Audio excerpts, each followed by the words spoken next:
Hi, I'm Ken LeBrun, and I'm here with John Witcombe, and we're going to be talking about Daniel 11 today. And John, I've known you for several years now. Actually, I don't know if I ever told you, the first time I heard your name was when I was living in New Hampshire. This was back in the late 80s, and I was a member of the Washington, New Hampshire church. And we had a young man that was baptized there by the name of John Witcombe. And it was a different spelling. Yes. Uh-huh. And so another friend of mine, a colleague that worked there at Mount Missionary Institute where I worked, by the name of Francis Green. Oh, yes. You know Francis. Oh, yes. And so I had never heard of you, but when we had this young man there by the name of John Witcombe, he says, "Oh, I know another John Witcombe." And so that was the first time I heard about you. Interesting, yeah. But then it must have been 10 or more years later that we moved up to this area.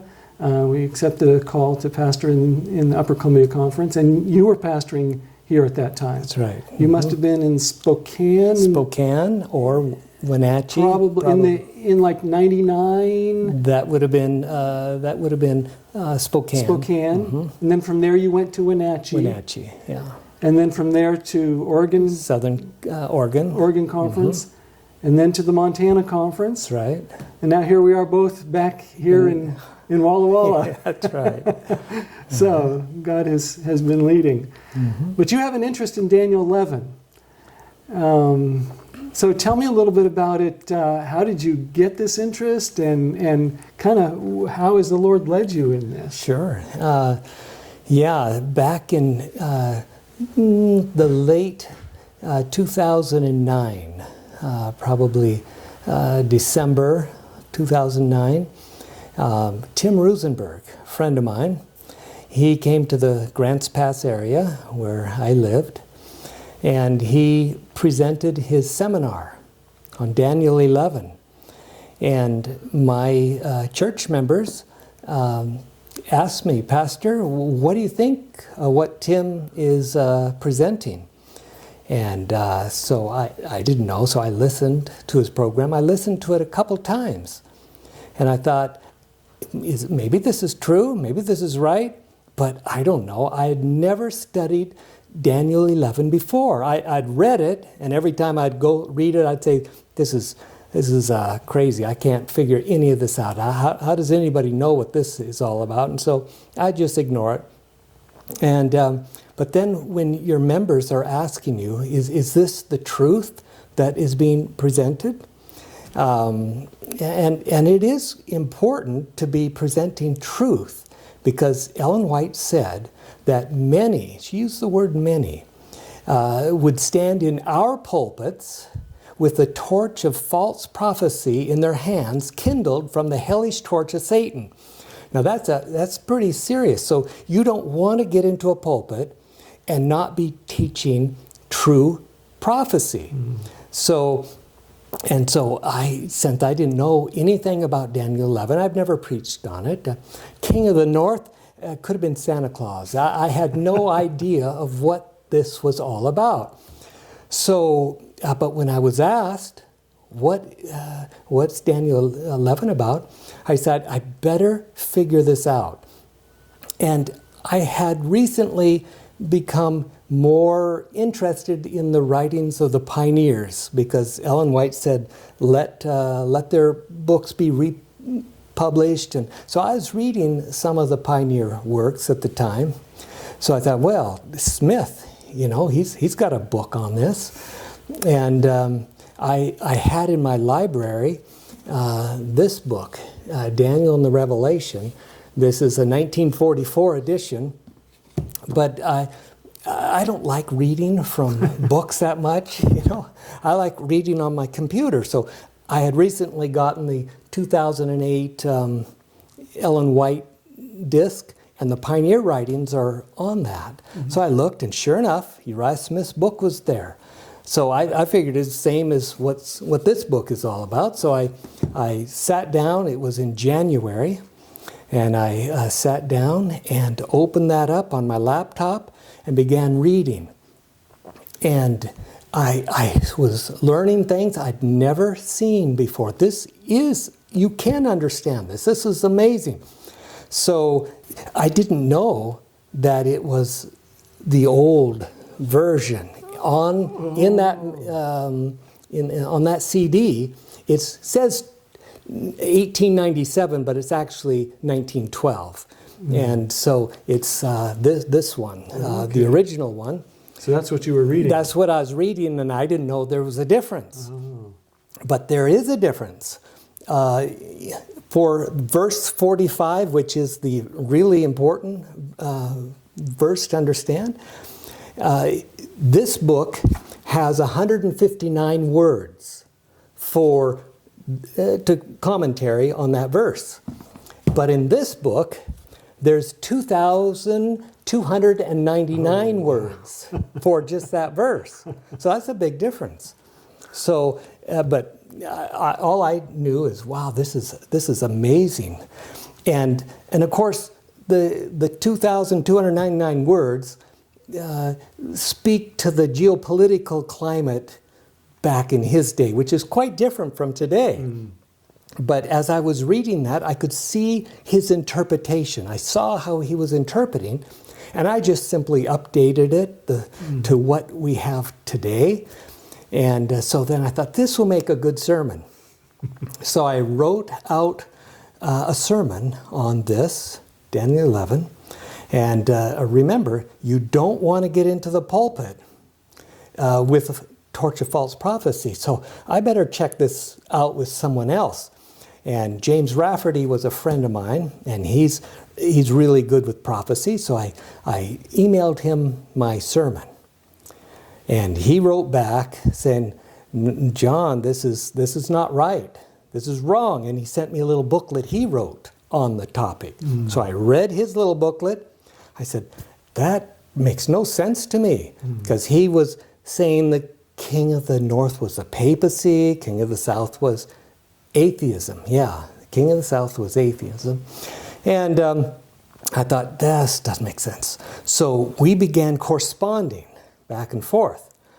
And about 2 years later, we had about 500 pages of correspondence. And Tim Rosenberg joined, and there were about 4 or 5 other people who joined in this conversation. And then towards the end of that, we figured, let's have a symposium. Let's get together. Enough of this just email. Let's get together. So we planned a symposium. Goldendale is where we held that. Beautiful little spot. We had 30 or 40 people come out, and I remember Dr. Gain. Roy Gain was there from the seminary. There were some other conference folk. I know the ministerial director of the union was there. And I gave a presentation representing Uriah Smith. James Rafferty gave a presentation representing the most common view in the church. And Tim Rosenberg gave a presentation of his perspective on this. And we had a great time. Well, it was 2 or 3 days we met together. And the idea was to come into unity, on the truth, so that we don't have the torch of false prophecy. So, of course, after 2 years of studying this, I became stronger and stronger in my view that this is safe to present from the pulpit.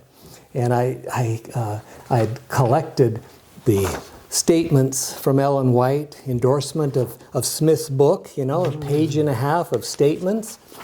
And she says in these statements that this book we're to give to the world. And it's to have influence until the close of probation. And she said no other book could take the place of this one. God's helping hand. She said some amazing things about this book. So I knew for a fact that I could stand in the pulpit And if I presented the interpretation as found in this book, it is absolutely impossible for me to have the hellish torch of Satan, the prophets, false prophecy. I could not, because God would not say, give this book to the world if it was presenting false prophecy. He would never do that. Right. So at the end of that symposium, Ramon Canals, he was our ministerial director, he said, John, let's do this again next year, but we'll do it at the union office. So for the next, 3 or 4 years or 5, whatever it was, every December we would meet at the union office and make presentations. You made some presentations there, but each year this Uriah Smith view was presented, the James Rafferty view and the Tim Rosenberg view was presented at these meetings. And all that happened is everybody became more firm and committed in their views. And then Ramon went to the General Conference. He's now the ministerial director for the General Conference. And so those symposiums stopped. But at that time, the village church in Bering Springs, Conrad Vine organized a Daniel 11 symposium. And he asked if I would be on the steering committee to represent the Uriah Smith view. So then for 3 or 4 years, again, we made presentations each year, made presentations there. But now lots of other scholarly types were getting in, and I'm not a scholar at all in these things. I just parrot what I find in this book, so no unity has ever come, and I think as far as I knew, you and I were the only employed ministers in the denomination at this point in time that believe this point of view. I know there were some retired ministers who did, but otherwise it was pretty lonely. Just me and you, and my mother believed it. and there were some others. My brother-in-law Val, he was very into this, and but more people began to see this as we were presenting. So I thought, well, I should maybe write a book. So I wrote this book, Jerusalem Caliphate and the Third Jihad. I wrote this so that it could be given to non-Adventists, and to present what Smith was presenting, but with the updated perspective on verse 45. And so we wrote this book, and interesting, the cover of this, I asked a friend to do this. He's the guy who does all the artwork for the Sabbath school, adult Sabbath school, Lars Justinen. I asked him to do a cover for me. So he looked at the manuscript, and he said, "No, John, I will not do that cover. Because it's error. It's not the truth." I said, "Well, I think it is, but anyway," he had his father, who lived here in Walla Walla, he had his father go over the manuscript. And his father read it and said, "Lars, this is the truth." So Lars said, "Okay, I will do your cover for a fraction of the cost of what normally would be." Wow. And so he did that. And so then I also thought, well, I should put out the 3 views, the 3 different views that are in the church, so people can see this. So I wrote this little manuscript. It's just a short little book. And I asked Lars to make me a cover. And he came up with the title. I didn't come up with this title, Unholy War, and the King of the South is ... because it's presenting this conflict that's in our church over these views. So then, this was back in 2013 when we did this, but end of 2010, December of 2010, the Arab Spring took off, and then the early part of 2011, and all sorts of things, more interest in Islam and what's going on in the Middle East. So this became a little more relevant, this message in Daniel 11. And so we went to the 2015 GC session, and we rented a booth, had a booth there, and we gave away 17,000 copies of these books. Wow. That's a lot of hard work, because people go into these things, they don't have much room in their bags to take back home, so they're very selective of what they take. And we were just giving these away for free, but to be able to get that many out was quite impressive. So we have this in. This one here is in Spanish. We translated in Spanish on Holy War.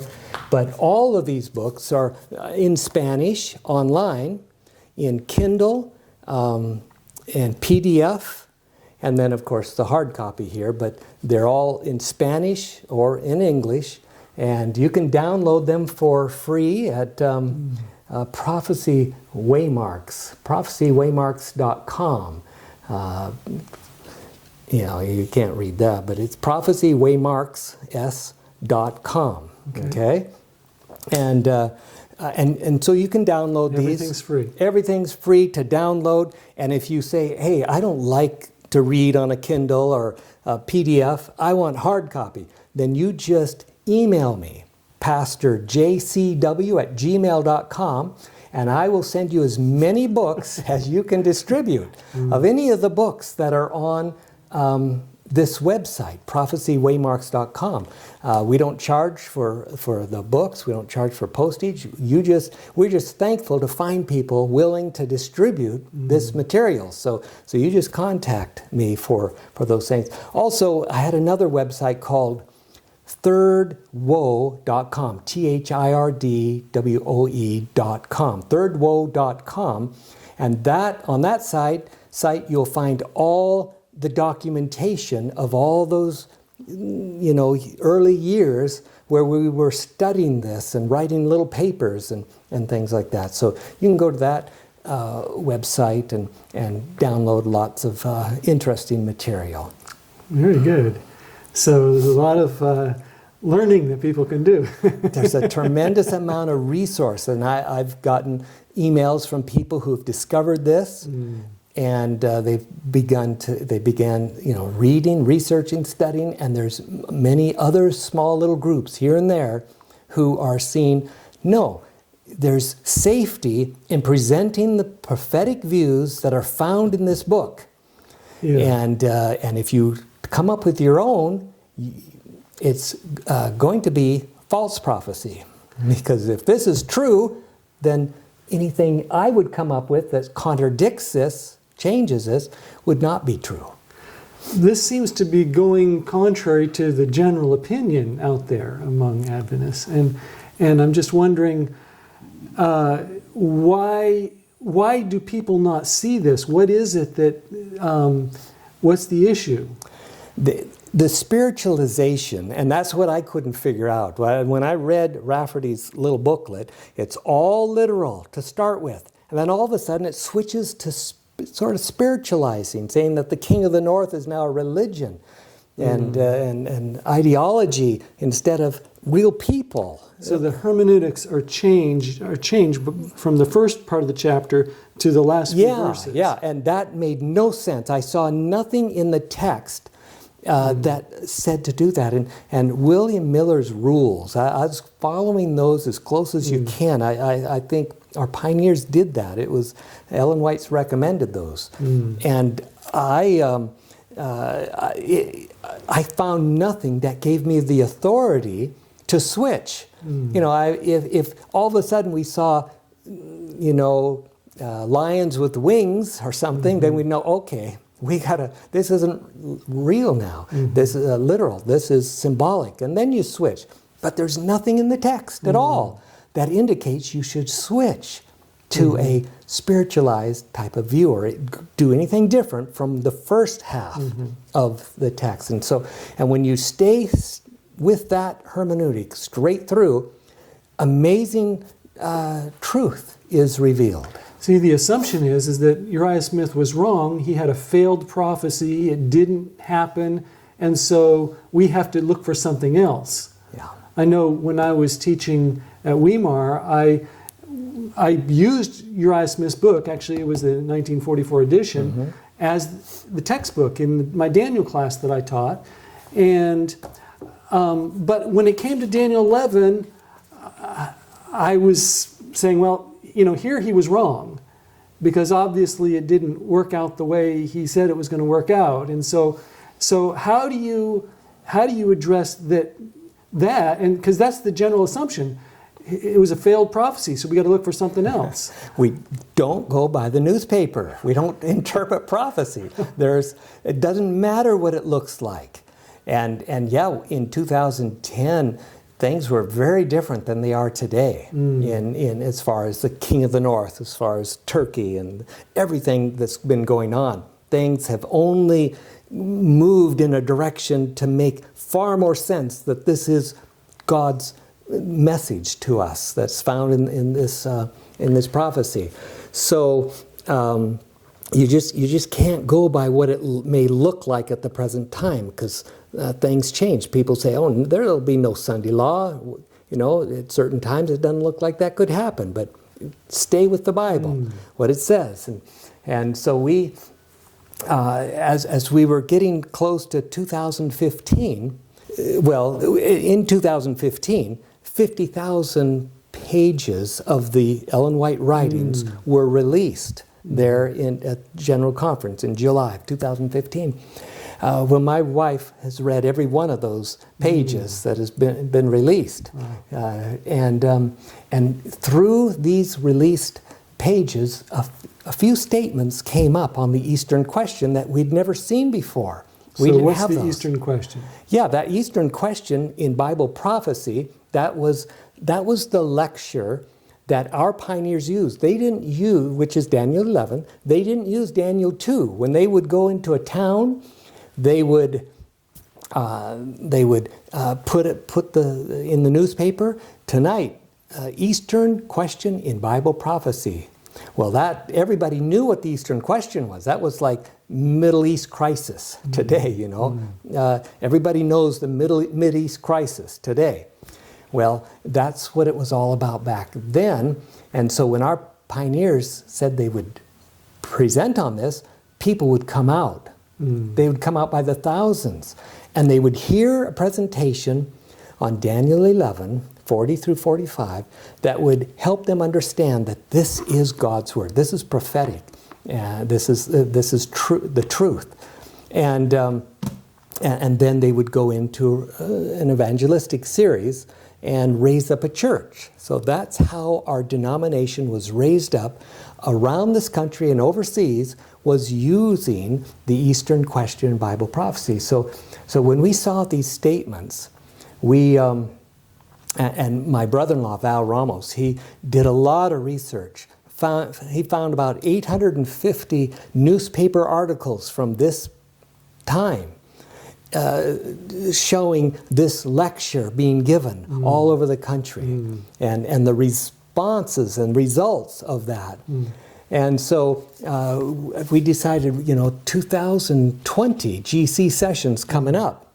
So we put a little booklet together called The Eastern Question Answered, where we bring these statements that we'd never had before, that really helped settle in our minds that the spirit of prophecy supports what we find in this book. Yeah, these statements alone should have been enough, you know, but these new statements that we found really solidify it. So I think I printed like 20,000 copies of these to take in, and then they canceled it. They canceled it. Yeah, so we couldn't do that anymore, and couldn't do that. So I've got lots of these. If anybody wants a stack, you just email me and I'll send them to you. There's good information in there. See? Okay. And then we put this little book. This is our latest little book called Nebuchadnezzar's Dream, and this is for Daniel 2. You see that little Daniel image there? Oh, yeah. I don't know if the camera picks that up, but there's a little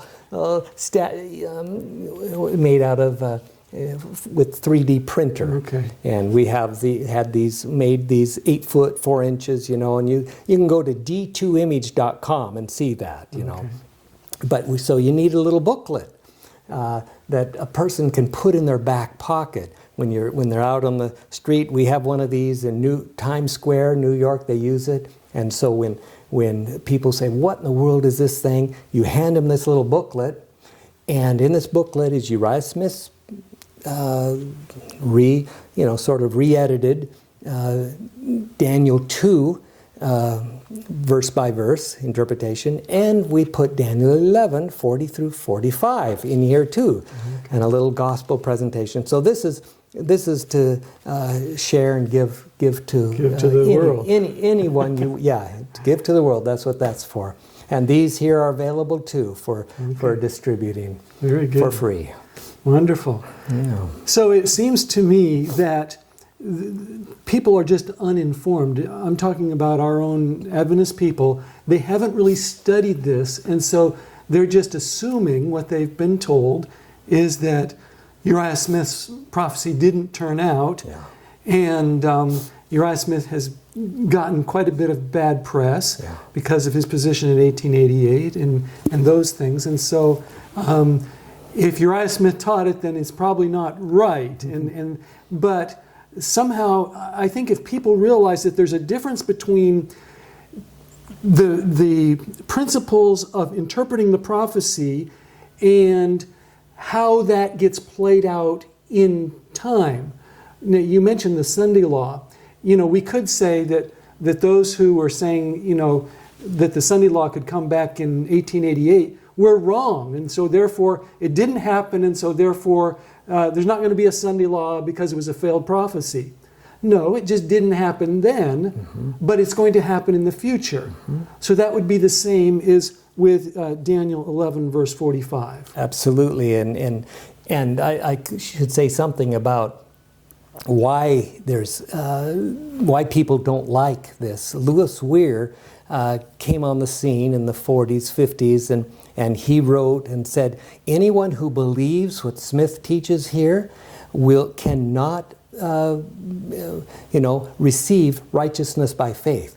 He considered it a Jesuit-inspired teaching. So once so the Adventist church at that point in time pretty much accepted what he was saying and went into the spiritualized view, because you don't want a Jesuit-inspired teaching, and that's what Smith had in his book. So if this book contains Jesuit teaching, and if you accept it, you will not be able to receive righteousness by faith, then you wouldn't have an interest in this book anymore. And Ellen White said interest was to remain in this book until the close of probation.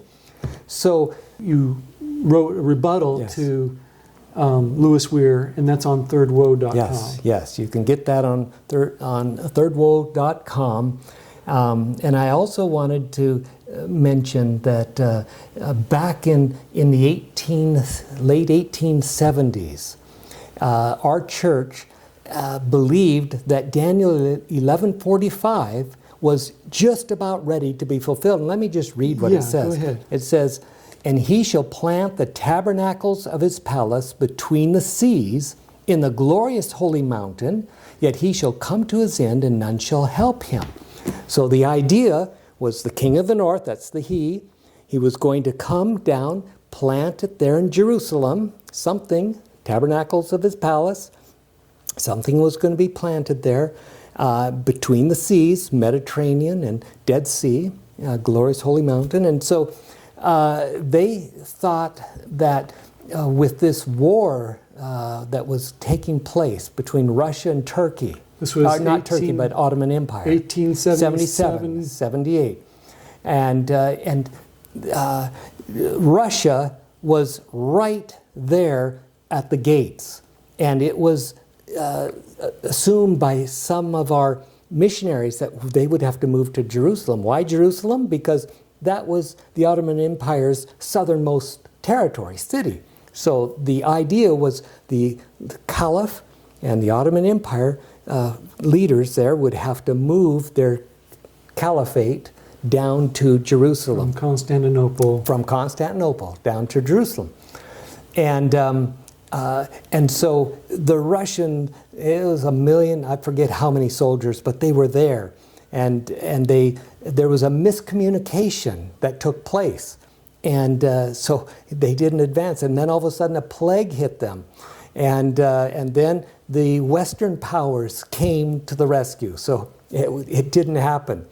Even though it looked like it was imminent. But God will not allow verse 45 to be fulfilled until his people are ready. Because this is the sign, like the animals walking up the ramp to the ark. You know the door's going to close pretty soon when you see the animals walk up. Well, because verse 1 of chapter 12 is the close of probation. So read that one. Okay, and it says, and at that time, the time verse 45 is fulfilled, shall Michael stand up, the great prince which standeth for the children of thy people, and there shall be a time of trouble such as never was since there was a nation, even to that same time. And at that time thy people shall be delivered, every one that shall be found written in the book. So this is the close of probation. Michael standing up Yes. is the close of probation. Yes, and so verse 45 is like, oh wow, the door of the ark is about to close. The animals are walking up the ramp. Time is there. And so God won't allow that one or the Sunday law, which looked like it was about to take place in the 1880s.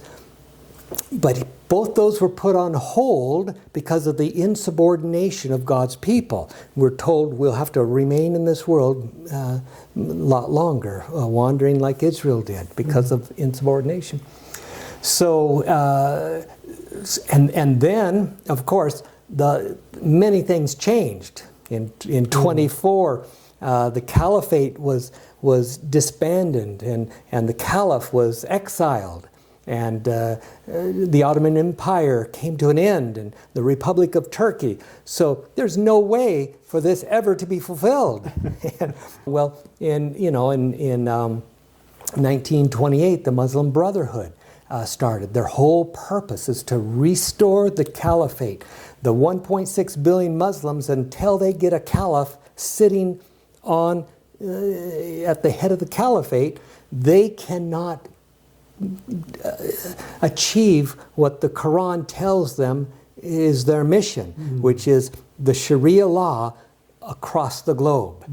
And they can't achieve that until so that's what all these groups, Hamas and Hezbollah and ISIS, and you just name them all, they have one mission, and that's to fulfill the demands of the Quran, to restore the caliphate, get a caliph back on it. And of course, Erdogan, the president of Turkey, he kind of wants to do that. Very, very interesting things have been going on in that country. So this verse 45, could be fulfilled literally just as it reads in the context of today's geopolitical situation in the Middle East. More clearly than ever before. More clear, yeah. So we don't have to say that the hermeneutics used by our pioneers was incorrect. No.